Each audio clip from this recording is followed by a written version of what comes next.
Transgender act جو آیا ہے کہ آپ جنس تبدیل کر سکتے ہیں، مرد عورت بن جائے، عورت مرد، مرد ہیجڑا بن جائے، عورت ایسا، پھر اس کا نتیجہ کیا نکلے گا کہ آپس میں شادیاں بھی ہو سکیں گی، اور اسی طرح وراثت کے مسئلے پیدا ہوں گے کہ اگر ایک لڑکی پیدا ہوئی ہے شرعی لحاظ سے اس کا حصہ کم بنتا ہے، لیکن وہ اپنی جنس تبدیل کرا کے لڑکا بن جائے اس کا حصہ زیادہ ہو جائے گا۔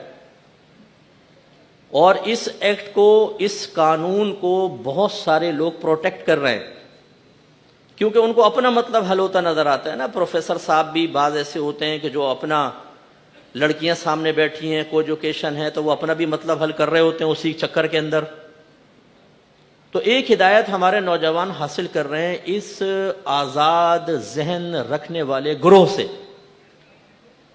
ایک صاحب کے بارے میں مجھے بتایا کہ وہ لڑکیوں کو لے گئے ہر قسم کے عبادت خانے میں، مندروں میں لے گئے، پاکستان کی کراچی کی بات کر رہا ہوں آپ، مندروں میں لے گئے، چرچز میں لے گئے، بھائی جا کر دیکھیں کون کیا کر رہا ہے۔ ارے بھائی کون کیا کر رہا ہے؟ اپنا مذہب سیکھا نہیں ہے اور آپ بچوں کو آزمائش میں ڈال رہے۔ اگر خدا نخواستہ جا کے کسی کی عبادت پسند آ گئی، کسی کا کوئی طریقہ پسند آ گیا، کسی کی تھنکنگ سمجھ میں آ گئی، اور اس کے مقابلے میں مذہب اسلام کی تعلیمات حقیر ہو گئیں قلب اور ذہن میں، تو ایمان کا خطرہ پڑ سکتا ہے۔ جیسے یہ بعض لوگ جو ہوتے ہیں ریسرچر پیدائشی گھر سے، یہ ہم گوگل پہ سرچ کرتے ہیں، ہر چیز ریسرچ کر رہے ہیں گوگل پر۔ بھائی دیکھو ہر مذہب کو پڑھنا چاہیے، دیکھو بھائی تقریر سب کی سنو پھر فیصلہ کرو۔ اس قسم کے لوگ جو ہوتے ہیں جنہوں نے اپنے دین اور مذہب پہلے سیکھا ہی نہیں ہے، جن کو ABC نہیں آتی، جن کو فنڈامنٹلز نہیں آتے، وہ جب اس میں کود جاتے ہیں تو اس کی مثال بالکل ایسی ہے جیسے کوئی آپ سے کہے کہ دیکھو بیٹا گاڑی چلانی آتی ہے، نہیں تم ایسا کرو گاڑی میں بیٹھو، اللہ کا نام لے کے ریس دو، دیکھو کیا ہوتا ہے، سب اللہ بھلا کرے گا۔ کبھی بیٹھیں گے آپ؟ بولیے نہیں بیٹھیں گے۔ کیوں؟ خطرہ ہے بھائی، ماریں گے لوگوں کو۔ لیکن دین ایک اتنا مظلوم ہو چکا ہے، سب کو سنو پھر فیصلہ کرو کون صحیح ہے کون غلط۔ آپ خود ریسرچ کریں، ان مولویوں کی سوچ کے پیچھے نہ چلیں، یہی گمراہ کر رہے ہیں پوری قوم کو۔ ہاں یہ پپو صالح آیا ہے، اس کی مان لو تو تم منزل پہ پہنچ جاؤ گے، اور ہم تو سب کو جہنم کا راستہ دکھا رہے ہیں۔ یہ ہے پپو اعظم اس دنیا کا۔ اس قسم کے لوگوں کے سوچ کے پیچھے چل کے ہمارے ینگسٹرز نے دینداروں کو، داڑھی والوں کو، امامے والوں کو نگاہ حقارت سے دیکھنا شروع کر دی۔ یہ ہم میں جو اور دنیاوی پڑھے لکھوں میں ایک فاصلہ ہو گیا ہے۔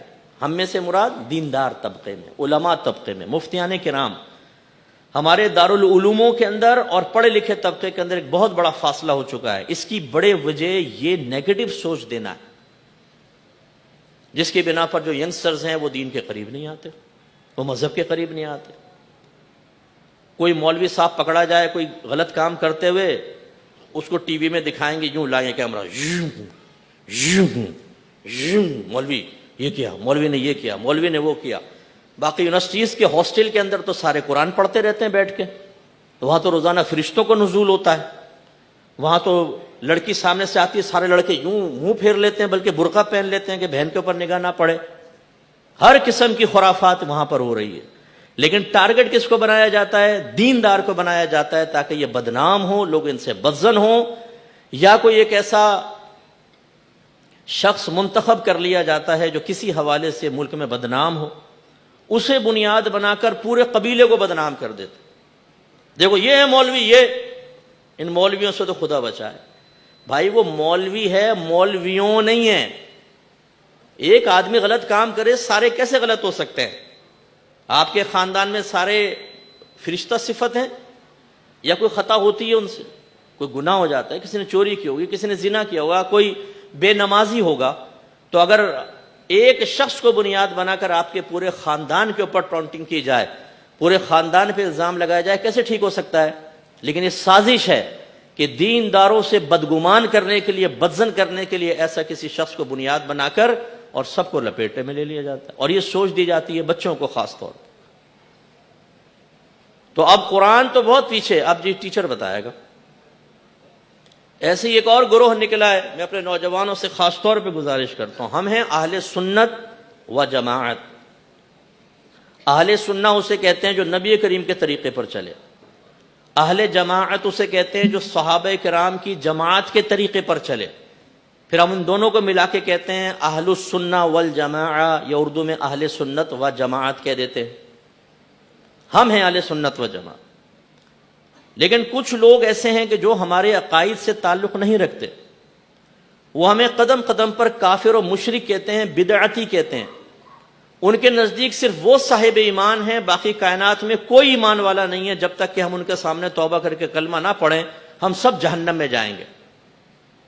وہ ہمارے اکابرین کو ایسی سی باتیں بیان کرتے ہیں کہ اگر اکابرین پر ان باتوں کو اپلائی کیا جائے، نہ کوئی صحابی جنتی ہو سکتا ہے، نہ فقیہ جنتی ہو سکتا ہے، نہ تابعی جنتی ہو سکتا ہے، ہر ایک مشرک ہو جائے گا. لیکن ہمارے نوجوان اور خصوصاً جو میری بچیاں مجھے گھر میں رہ کے سن رہی ہیں، چونکہ ہمیں بیس تو ملتی نہیں ہے. سنیوں کے اندر کوئی ایک عورت مجھے ایسی بتا دے کہ جو عالمہ مشہور اور معروف ہو اور وہ عورتوں کو اپنے گرد جمع کر کے ان کی اچھی تربیت کر سکے.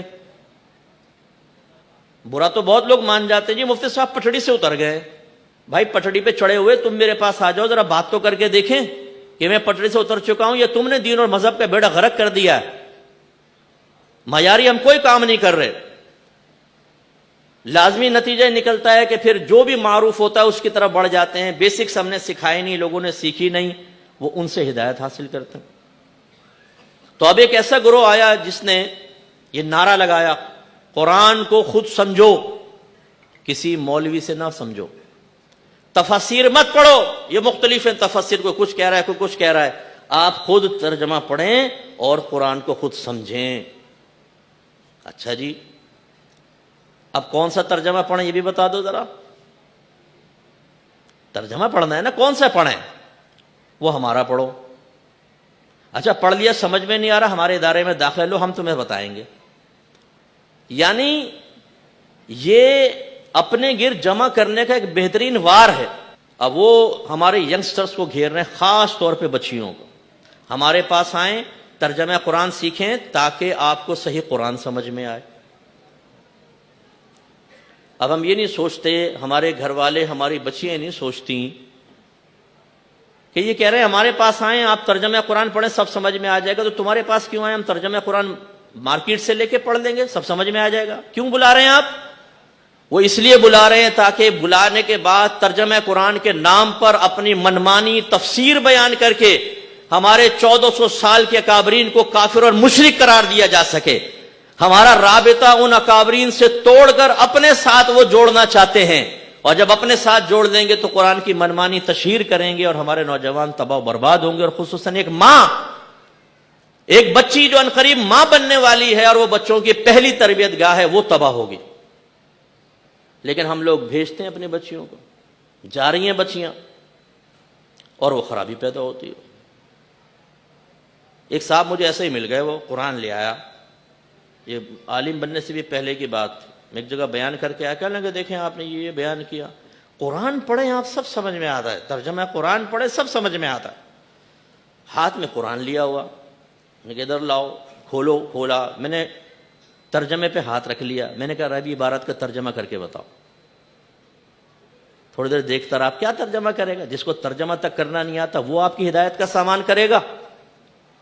تو یہ بھی ایک تعلیم ہے جس کو ہم اختیار کر رہے ہیں، لیکن چونکہ ہمارے پاس بیس نہیں ہے، ہم نے اپنا تعلق حقیقتاً قرآن سے چھوڑ دیا، توڑ لیا، تو خرابی پیدا ہو رہی ہے.